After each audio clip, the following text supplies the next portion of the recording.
नमस्कार। हाँ, आज हम समय में थोड़ा पीछे चल रहे हैं, लगभग मान लीजिए 500 साल। हाँ, और हम पहुंचेंगे उस जगह पर जिसे आज हम देहरादून कहते हैं। बिल्कुल। हमारे पास जो स्रोत हैं वो बताते हैं कि भाई 1525 के आसपास ये इलाका आज की जो भागदौड़ है उससे कितना अलग था। हाँ, आज की हलचल से तो एकदम जुदा। हमारा इरादा यही है कि उन स्रोतों से समझें कि ये क्षेत्र, जिसे तब शायद दून घाटी ही कहते होंगे, शुरुआती दिनों में कैसा था। मतलब शांत, आध्यात्मिक और पूरी तरह से प्रकृति की गोद में बसा हुआ। तो एक काम करते हैं, सुनने वालों के लिए एक तस्वीर बनाते हैं मन में। आज का देहरादून सोचिए, ये सड़कें, इमारतें, भीड़ भाड़, हाँ, ट्रैफिक का शोर। अब इसकी जगह सोचिए 500 साल पहले, घना जंगल, पहाड़ और ये घाटी गंगा और यमुना के बीच। कोई बड़ी बस्ती नहीं, कोई पक्की सड़कें नहीं। बिल्कुल, शायद इंसानों की आवाज से कहीं ज्यादा जंगली जानवरों की, झरनों की आवाज गूंजती होगी, प्रकृति का अपना संगीत। अच्छा, और शासन के लिहाज से क्या ये कोई महत्वपूर्ण केंद्र था? नहीं, दिलचस्प बात यही है, प्रशासनिक नजरिए से देखें तो इसका महत्व लगभग शून्य था।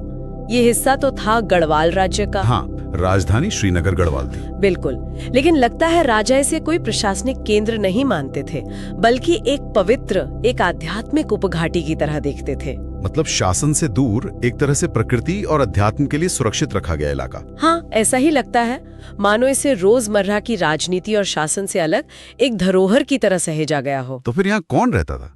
मतलब अगर शासन का केंद्र नहीं था तो क्या था ये एक तरह से साधु संतों और तपस्वियों की भूमि थी। स्रोत बताते हैं कि ये उनके लिए तपस्या करने की पसंदीदा जगह थी। अच्छा, जैसे कि कोई खास जगह? हाँ, 2 जगहों का जिक्र तो खास तौर पे मिलता है। एक तो है टपकेश्वर महादेव। टपकेश्वर, हाँ सुना है, एक गुफा मंदिर है ना? बिल्कुल, एक प्राकृतिक गुफा है जहाँ कहते हैं कि शिवलिंग पर लगातार पानी टपकता रहता है, और मान्यता ये भी है कि गुरु द्रोणाचार्य ने यहीं तप किया था। तो मतलब ये तब भी एक महत्वपूर्ण आध्यात्मिक स्थल रहा होगा। बहुत ज्यादा, सिर्फ मंदिर नहीं बल्कि गहन साधना का, तप का केंद्र। सोचिए कितना शांत और पवित्र वातावरण रहा होगा। और दूसरी जगह, आपने कहा 2 जगह खास थी। दूसरी है सहस्त्रधारा। सहस्त्रधारा यानी हजारों धाराएं। हाँ, नाम से ही पता चलता है। कहते हैं कि वहाँ के पानी में औषधीय गुण थे, और वो जगह भी आध्यात्मिक शांति के लिए जानी जाती थी। तो मतलब दूर दूर से लोग आते होंगे? बिल्कुल, सुनने में आता है कि ऋषिकेश और हरिद्वार जैसे बड़े तीर्थों से भी साधु संत एकांत में तप करने के लिए सहस्त्रधारा आते थे। तो ये पूरी घाटी ही एक तरह का विशाल प्राकृतिक आश्रम जैसी रही होगी, कह सकते हैं। अच्छा, तो फिर यहाँ आम लोग कैसे रहते थे? मतलब अगर साधु संत थे तो क्या गांव बस्तियां नहीं थी? लेकिन वैसी नहीं जैसी हम आज सोचते हैं। बड़े शहर या कस्बे तो बिल्कुल नहीं थे। जानकारी मिलती है कि छोटे छोटे गांव थे, पहाड़ी समुदाय के लोग रहते थे वहाँ। और उनका जीवन कैसा रहा होगा? खेतीबाड़ी करते थे और जंगल से अपनी जरूरतें पूरी करते थे। लकड़ी, फल, जड़ी बूटियां। मतलब पूरी तरह प्रकृति पर निर्भर। हाँ बिल्कुल, घर भी उनके मिट्टी और लकड़ी के ही बने होते थे।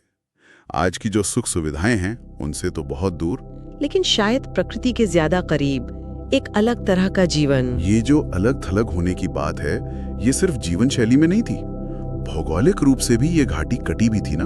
हाँ, ये बहुत महत्वपूर्ण बात है। ये घाटी बाकी दुनिया से काफी हद तक कटी हुई थी। सोचिए, घने जंगल, उबड़ खाबड़ रास्ते, नदियाँ। पार करना आसान नहीं रहा होगा। बिल्कुल नहीं। यहाँ पहुँचना ही अपने आप में एक बड़ी यात्रा होती होगी। एक तरह का अलगाव था। और इसी अलगाव की वजह से शायद प्रकृति अपने पूरे वैभव में थी। हाँ, उन जंगलों में क्या नहीं था? बाघ, हाथी, भालू, तरह तरह के हिरण, कितने ही जंगली जानवर। और पेड़, कैसे जंगल थे? घने जंगल, साल, देवदार, बांज, चीड़, इन पेड़ों से भरे हुए। आज जहाँ गाड़ियों का शोर है, दुकानों की भीड़ है, वहाँ तब सिर्फ पक्षियों की चहचहाहट, हवा की सरसराहट, झरनों की आवाज, बस यही गूंजता होगा। तो अगर हम संक्षेप में कहें, 500 साल पहले का देहरादून एक रहस्यमयी जंगल था। एक रहस्यमयी जंगल, साधुओं की तपोभूमि और शायद प्राकृतिक चिकित्सा का भी एक केंद्र। ये वो समय था जब इंसान और प्रकृति के बीच का रिश्ता शायद ज्यादा गहरा था, ज्यादा सम्मानजनक। और शायद आत्मिक शांति का महत्व भौतिक चीजों से कई ज्यादा था। बिल्कुल, आज के देहरादून